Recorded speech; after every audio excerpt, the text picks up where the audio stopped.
Hi, my name is Jonathan, and in November 2020, I made my first dumpling video. Little did I know, that dumpling would change my life forever. I soon became obsessed and addicted with dumplings, and for the next 4 months, I made nothing but dumplings. I filmed that series, and I called it Little Dumps. I made dumplings like xiaolongbao, shangjinbao, gyoza, hagao, crystal skin dumplings, Chinese pot stickers, and the list goes on. You see, China is the birthplace of the dumpling. And when you look at China geographically, it is split up into 23 provinces. Each province has its own style of cooking, due to its regionality. To explain this in American terms, let's look at American barbecue.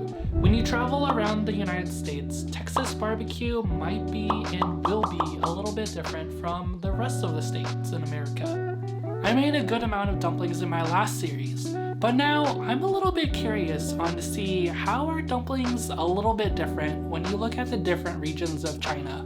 I am proud to announce my next series. My next series will be kind of like my dumpling dissertation. So we will be exploring the different dumplings throughout the 8 cuisines of China. Hopefully by the end of the series, my thesis proves right, that dumplings are a bit different depending on the region of China you go. So I invite you to join the Little Dump Squad as we journey and explore the different types of dumplings in the 8 cuisines of China. Welcome to Little Dumps in China, the 8 cuisines.